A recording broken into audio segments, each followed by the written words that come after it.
საღამომშვიდობის მეგობრებო, დღეს სულ სხვა ვიდეოთი მინდოდა მოვსულიყავი, მაგრამ ეხლა უცებ გადავწყვიტე, რახან ჩემ მაყურებელს აინტერესებს ჩემი ჯანმრთელობის შესახებ ჩაწერი რამეო. თავს ვიკავებდი არა იმიტომ, რომ დასამალია რამე, არამედ იმიტომ, რომ ჩემი არხის განვითარება და წინსვლა თუ არ იქნებოდა, რა აზრი ქონდა მოყოლას. ეხლა რადგან ცოტა ვხედავ, რომ არხი წინ მიიწევს, ეხლა თავს არ მოგაბეზრებთ, არ დავწვრილმანდები რა იყო, როგორ იყო, შევეცდები რომ მოკლედ მოგიყვეთ, რადგან ეს რომ მთლიანად მოუყვე მთელი ჩემი ისტორია, ძალიან დიდი ვიდეო გამომივა და ეგეც არ მინდა. ხო, 2015 წელი იყო, მე რომ გავხდი ავად, მანამდე ბევრჯერ ვთქვი, რომ ხანსად მუშაობდი, ხანსად და იმ პერიოდშიც მუშაობდი მე და რაღაც უცებ დამეწყო თავის ტკივილები. ისე რომ აღარც გამაყუჩებელი მშველი და არც არაფერი, მაგრამ მე ზოგადად ისეთი ვარ, თუ ძალიან არ შემაწუხა და მართლა ბოლო მომენტამდე არ მივედი, ექიმთან მისვლას ვარიდებდი თავს. ასეთი ვიყავი და ცოტა დღესაც ვარ, მაგრამ ეხლა კიდე იმდენად ვერა, იმიტომ რომ იძულებული ვარ მივიდე ექიმთან. ვიწექი ამ ტკივილების გამო, რადგან ძლიერი ტკივილები მქონდა, არაფერი აღარ მიყუჩებდა.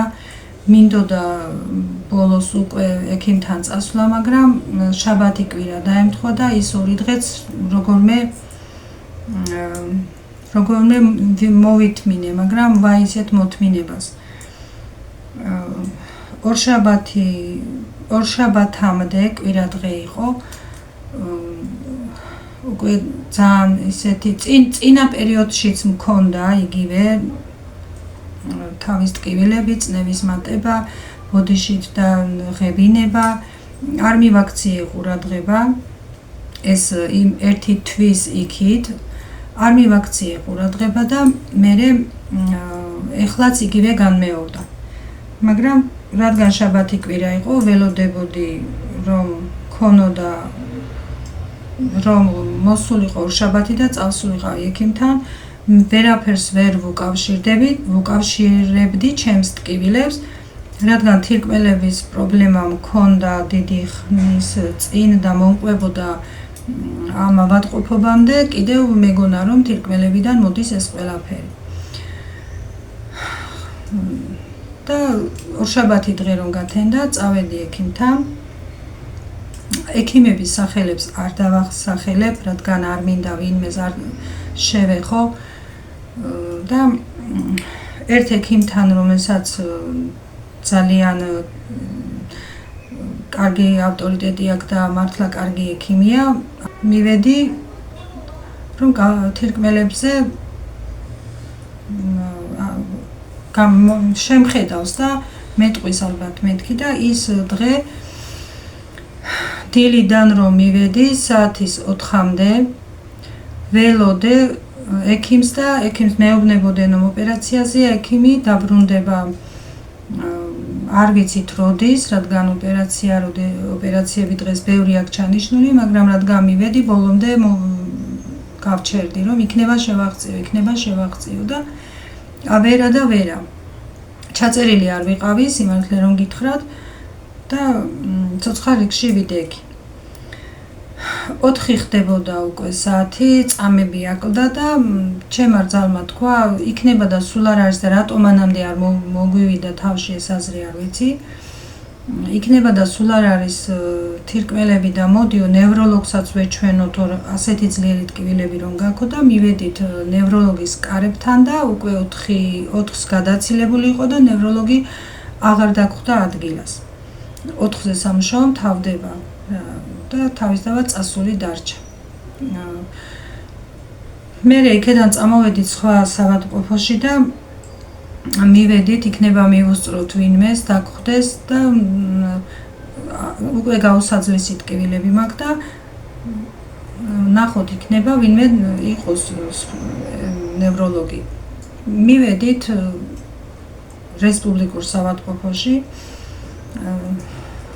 რომ შევედით კარებთან, ხალათი აღარ ეცვა უკვე ნევროლოგს, იქიც აპირებდა წასვლას და რომ უთხარით ჩემი მდგომარეობა, კი მიმიღო, მაგრამ ვატყობდით, რომ ცოტა უკვე რაღაც არ მინდა ცუდად მოვიხსენიო ვინმე, მაგრამ ცოტა უკვე ნასვამ მდგომარეობაში იყო. არ ვიცი ახლა, შეიძლება ჩვენი აზრი იყო ეს, მაგრამ რაღაც შევამჩნიეთ, რომ ასე იყო, მაგრამ გადამიღო თავზე რაღაც იმ გადაღებას, იმ პატარა გადაღებას, რა ერქვა, არ ვიცი და გამსინჯა და მითხრა, რომ გამომიწერა წამლები, ეს წამლები დალიე დღეს, თუ ოდნავ ტკივილებმა გაგიარა, შეხედე თავს და თუ არა და მოდი ისეო და მე ვერც ვერ ყვეოდი რა წამლები გამომიწერა მაშინ და არც გამიგონია ჩემი ტკივილების გამო თუ არ ვიცი რატომ ჩემ რძალთან უთქმია რომ მოსალოდნელია რომ კრონჩხვან გულყრა და განვითარდესო. მოვედი სახლში და ვწექი დავლიე ის წამალი დავიძინე ტკივა ისევ თავი არ მაქვს დიდად გავლილი ტკივილები და მანამდე კიდე სახლში ჩემ რძალმა რადგან შაბათი კვირა იყო გადასხმები გამიკეთა რომ იქნება რამე შეღავათი მოგცესო. ხო და მე რომ დავიძინე, იქედან არაფერი აღარ მახსოვს. დილას ჩემი ქმარი მიდის 5-ზე ბაზარში და რომ გაიღვიძა მე უკვე ახალად ესე იგი რაღაც წუთების გულყრა კი არა და კრუნჩხვა მქონდა. თურმე და სადღაც 10-15 წუთის წასული რომ დარჩენილიყო ჩემი მეუღლე მე ალბათ ჩემი გადარჩენის შანსი აღარ იქნებოდა, იმიტომ რომ სახლში მხოლოდ ჩემი ბიჭი იყო, ის პირველამდე ძინავს, არც შემომიხედავდა, ვთქვათ, პირველამდე რატომ მომიკითხავდა, როცა არაფერი არ იცოდა იმან რა მელოდა წინ, იმან კი არა მეც არ ვიცოდი და უკვე იქამდე დაგვიანებული იქნებოდა. ჩემმა ქმარმა რომ ნახა ასეთ მდგომარეობაში, სასწრაფოდ მეზობლებს დაუძახა, სასწრაფოდ ჩემ ძმასთან, რძალთან გადარეკა და ეგრევე სასწრაფოც გამოიძახეს და გადამიყვანეს საავადმყოფოში. თურმე, მე არაფერი არ მახსოვს. იმ დღიდან მე არაფერი არ მახსოვს. 2015 წლის 10 ოქტომბერი იყო. და რომ გადამიყვანეს, თურმე ძალიან ცუდ მდგომარეობაში ვყოფილ ვარ. ექიმები დიაგნოზსაც ვერ მისვამდნენ. ხან რას ამბობდნენ თურმე და ხან რას ამბობდნენ, ყველანაირი გასინჯვები და ტონოგრაფიაც გადამიღეს. ყველანაირად აკეთებდნენ თავიანთ საქმეს, მაგრამ დიაგნოზს ვერ მისვამდნენ. და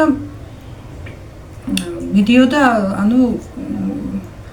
ისეთი პირველადი დახმარება რა უკვე საავადმყოფოში ვიყავი. მიდიოდა ისეთი დახმარება, რომელიც დიაგნოზის გარეშე იყო.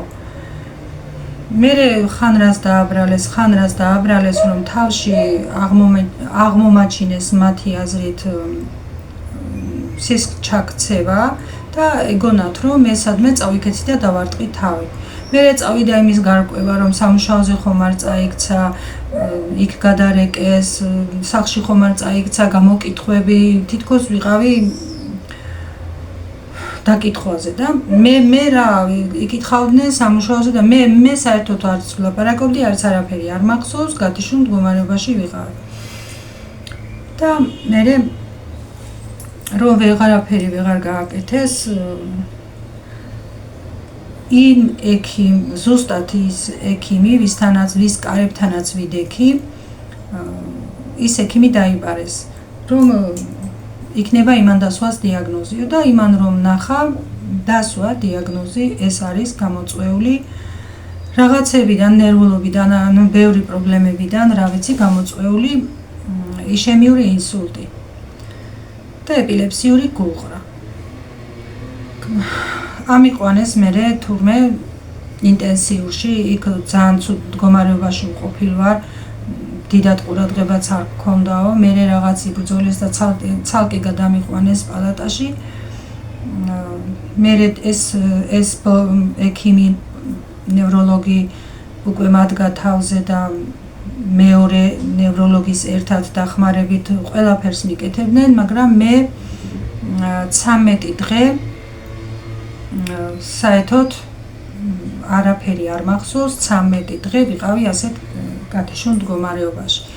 და მე რომ ცოტა აზრზე მოვედი, ხო, იქ სანამ დიაგნოზ დამისვამდა ეს ექიმი, 1%-ს იძლევდნენ გადარჩენის იმედს, 1%-ს. და სულ ჩემი სანათესაო, ჩემი ყველა ახლობელი, ყველა აბსოლუტურად ეზოში იყო, განიცდნენ, ტიროდნენ, ნერვულობდნენ, რომ ჩემი იმედი აღარ ქონდათ.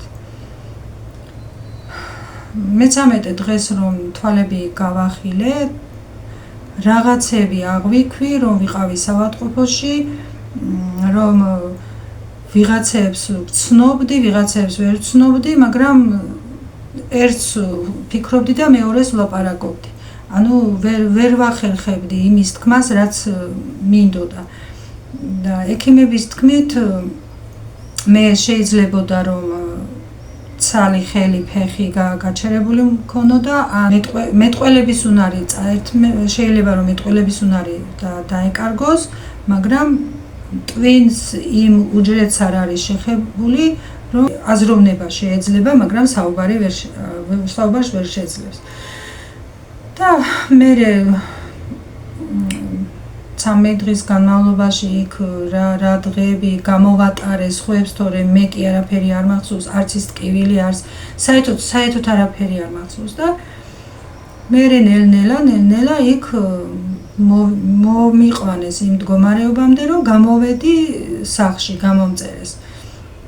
რა თქმა უნდა, ენრაოდენობის წამლები და ყველა მე-5 დღეს უნდა მივსულიყავი გადამოწმებაზე, მაგრამ მე ვერ დავდიოდი.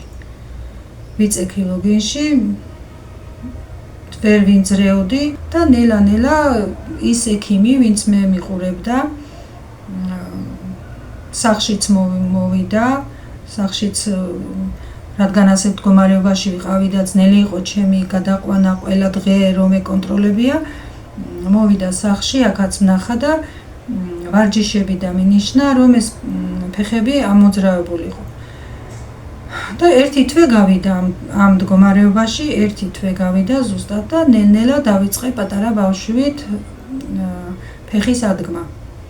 ძალიან რთული რამე იყო, საშინელება იყო, რომ ცდილობდი და მერთმეოდა ძალა. ამ მასაჟებით, ამ ვარჯიშებით, ამ იმით ერთი თვის მერე შევდექი ფეხზე და ტაატით დავდიოდი, როგორც ჩვილი პატარა ბავშვი. ნელ-ნელა იქამდე დავდექი ფეხზე, რომ ჩემი თავის გაკონტროლება და ჩემი გადაადგილება სხვის გარეშე შევძელი მოკლე მანძილზე. ყველა მე-5 დღეს დავყავდი საავადმყოფოში, ყველა მე-5 დღეს მიღებდნენ ანალიზებს, ყველა მე-5 დღეს ხდებოდა ჩემი ხელმეორედ კონტროლი ყველაფრის და ყველა 6 თვეში ხდებოდა ტონოგრაფიის გადაღება. ტონოგრაფიას რომ მიღებდნენ, ჩემმა ექიმმა თქვა, ეს არის ისეთი მდგომარეობა, ვენური თრომბია, რომელიც მარცხენა მხარეს არის ვენაში ჩათრომბილი, ამას არც არაფერი არ ეშველება, სადაც არ უნდა წახვიდე, ეს მდგომარეობა ვერ გამოსწორდება და დამიტოვა ამან ეპილეფსიური გულყრა. 2015 წლიდან 10 წელი განმავლობაში სულ ექიმთან, სულ კონტროლზე, სულ ტონოგრაფია ყველა 6 თვეში. მე თბილისშიც წამიყვანეს, მაინც გადავამოწმოთ, ხომ რამე არ ხდება, ხომ რამე არ გამოეპარება. წავედი თბილისში, მაგრამ იქაც იგივე მითხრეს, რომ ჩამოვედი მე ჩემ ექიმს უთხარი არ დამიმალია, ვიყავი თბილისში მეთქი, შენი ნება, სადაც გინდა იქ წადი, მე შენ ხომ არ შეგზღუდავ, მაგრამ შენ სადაც არ უნდა წახვიდეს საზღვარგარეთ ნებისმიერ ქვეყანაში, შენ მდგომარეობას სხვა მეთოდით გამკურნება არ აქვს. ერთადერთი ქვეყანა არსებობს, მილიონები რომ დახარჯო, ვენა უნდა მოიღონ და ვენას უნდა გადააკერონ და ეს არის ძალიან დიდ თანხებთან, სარისკო საქმესთან და რა თქმა უნდა იქ მე ვერ შევძლებდი წასვლას, მაგრამ დღითი დღე ხდებოდი რომ უკეთესად ვიყავი და მივყევი ამ ექიმს ბოლომდე და 11 წელია ამ წლის 10 ოქტომბერს 11 წელი შესრულდება და ამიტომ არის რომ მე მიჭირს ზოგჯერ სიტყვებსაც არასწორად ვამბობ, მე ვიდეოებს რომ უსმენ არ მომწონს ჩემი საუბარი, ეს დაღლილი რაღაც საუბრის დროს რომ გნეში ვარ და თითქოს რაღაც დიდი საქმე გავაკეთე და ვიღლები. ეს ყველაფერი არის იქიდან შემორჩენილი. ეხლა მაქვს მე კიდე რამოდენიმე ესეთი დარჩენილი რაღაც რომ 1 წელია უკვე ეს გულყრები აღარ მაქვს, მაგრამ მაქვს როგორი რაღაცა, იცი, თითქოს და მემართება და აღარ მემართება, მემართება და აღარ მემართება და რაღაც მაქვს რა, მაინც არის რაღაც დარჩენილი ჩემში, მაგრამ ღმერთს დიდი მადლობა, ჩემ ექიმს ძალიან დიდი მადლობა. დავასახელებ მის სახელს და გვარს, ჯამბული მაკარაძე, ის რომ არა, მე დღეს ცოცხალი არ ვიქნებოდი, მე დიაგნოზ ვერ მისმევდნენ კი არა, ჩემი მკურნალობა სწორად წასულიყო. ის რომ არა, მე დღეს არ ვიქნებოდი ნამდვილად. რომ არა ჯერ ღმერთი, ჯერ ჩემი ქმარი და მე კიდე ჯამბული მაკარაძე და მე კიდე ჩემი ძალიან შინავრები, იმიტომ რომ ყველა ფეხზე იდგა, ყველა ღამეს მითევდა, ყველა ჩემს დარჩი და წუხილში იყო, ერთი წუთი არავინ ჩემს გვერდიდან არ მომშორებია. და რა ვიცი, ამ ადამიანის ისეთი მადლიერი ვარ, რომ ალბათ ღმერთმა ჩემთვის გააჩინა მეთქი ვამბობდი. და ხო 1 წელია ეხლა ეს აღარ მაქვს ეს პრობლემა, მაგრამ ვარ წამლებს დამოკიდებული, დღეში ალბათ სადღაც ამ ჭიყვის გამოცდა, რა ვიცი, აბა ხოლესტერინის 14 დასახელების 14 აბს ვამ დღეში. ხო ეს ყველაფერი ჩემთვის არის ძალიან რთული და ამიტომ მე არ შეიძლება ჩემი მუშაობა მე რომ გავიდე გარეთ მარტო ვერ გავდივარ, არსად მარტო მე არ მიშვებენ, იმიტომ რომ ვინიცის სადმე რამე არ მომივიდეს და სულ ადრე საერთოდ ვერ გავდიოდი გარეთ, საერთოდ. მე რომ ცოწოდა უკვე შედეგები იყო, ეხლა არ არის 3-4 წელია სხვისი თანდასწრებით უფრო მეტად ჩემი ძმის ცოლი დამკვება და ასე გავდივარ გარეთ. იმიტომ გავდივარ სულ ასე, დავდივარ ვსეირნობ, დავდივარ რაღაც ჩემს ჯანმრთელობას, ჩემს ორგანიზმს ჭირდება ის რომ განტვირთვა და გადატანა რა სხვა რამეზე ფიქრის, რომ ნერვულობა და ჩემი დაძაბვა არ შეიძლება. ხო ეს რომ არ მეთქვა, ალბათ ყოველთვის რაღაც ისეთი ის ექნებოდა მაყურებელს, რომ ხშირად რატომ ახსენებს რა ასეთი რა ჭირს, რომ ფიზიკურად მე არ მეტყობა, რაღაცეები მეტყობა, ეხლა როგორც გამოვიყურები, ასე არ ვიყავი, იმის თქმა ანგელოზი ვიყავი მეთქი არ ვამბობ, მაგრამ ასე არ ვიყავი და რაღაცეები მაქვს მეტყობა და დამიტოვა ასე მაგრამ გარეგნულად ეხლა ისე რომ ვინმე უცებ შემამჩნიოს რომ მე ეს პრობლემა გადატანილი მაქვს ყველას უკვირს შენი მხელა პრობლემა გადაიტანე რომ ხელი გიმოძრავებს ფეხი გიმოძრავებს ლაპარაკობ და არაფერი არ გეტყობა გარეგნულათო მაგრამ მე ხომ ვიცი და მე ხომ ჩემმა ექიმმა იცის, ჩემმა ახლობლებმა იცის, მე რაც გამოვიარე და გადავიტანე და მე ეს შიში იმის რომ ეხლა არაფერი არ მომივიდეს, ეხლა არაფერი სულ ამის ფიქრში ვიყავი, სულ და ასეთ ოჯახშიც ყველა გავაწვალე, სახეზე მიყურებდნენ, ხომ არაფერი მოუვა და ნელა ჩემ თავს ვებრძოლე, ეს არსად არ წავა, ეს რაც მაქვს ვენაში ჩათრომვა ეს ასე იქნება და არსად არ წავა და ამიტომ კიდევ სულ დავდივარ ექიმთან, სულ ვაკონტროლებ ჩემ თავს, სულ მე საათობით სვამ წამლებს დრო-დროზე, მოწყობილი მაქვს ტელეფონში საათი რომ წამალი არ გამომეპაროს. რომ არ დავლიო, არაფრით არ შეიძლება, მაგალითად არ უნდა ჩავაგდო გინდაც ერთი დღე და ან კიდევ იმ საათობას გადავაცილო. მაგრამ ღმერთს მადლობა, ყველას მადლობა, ვინც მე გვერდში მედგა, ყველას მადლობა და ეხლა ეს თქვენთან რომ ვარ, ეს არხიც რომ შევქმენი, ამიტომ დიდათ უფრო ამიტომ მოვინდომე რომ თქვენთანაც ვარ ისე რომ ის განტვირთვა, ის ფიქრები, ის ყველაფერი ჩემი წარსულის, ჩემი მდგომარეობის ის რაღაც მომენტალურად იშლება და გადმოტანა მაქვს ჩემი ფიქრების თქვენზე და ვარ გადმორთული თქვენზე, რომ არ მინდა რომ ვიფიქრო ის და წინა ვიდეოშიც ვახსენე რომ მოძრავი ვიყავი, სულ მუშაობდი, სულ რაღაც და ჩემთვის რაღაც შეუგვებლობა არის იმის რომ მე ვიჯდე სახლში სულ. ხო, ვცადე, ვიმუშავე 2 წლის წინ, მაგრამ არ იქნა რომ რაღაცნაირად 8 თვე იქ რაღაცნაირად მოვახერხე ვიმუშავე, მაგრამ მე მაინც გავხდი ავად და ამიტომ სულ დავანებე თავი და თუ უკეთესად გავხდები, მე რატომაც არც არანაირ საქმეს მე არ ვთაკილობ, ყველაფრის შემიძლია ვიმუშავებ, დავიტვირთები, ოღონდაც ვიყო კარგად. და ეს ეხლანდელი ჩემი მდგომარეობა ამ წუთას, როგორცაც მიყურებთ, ვარ ზუსტად ასე და ღმერთს მადლობა კიდევ ერთხელ, რომ ეს 1 წელია, ეგ პრობლემა თითქმის მოხსნილი არ არის.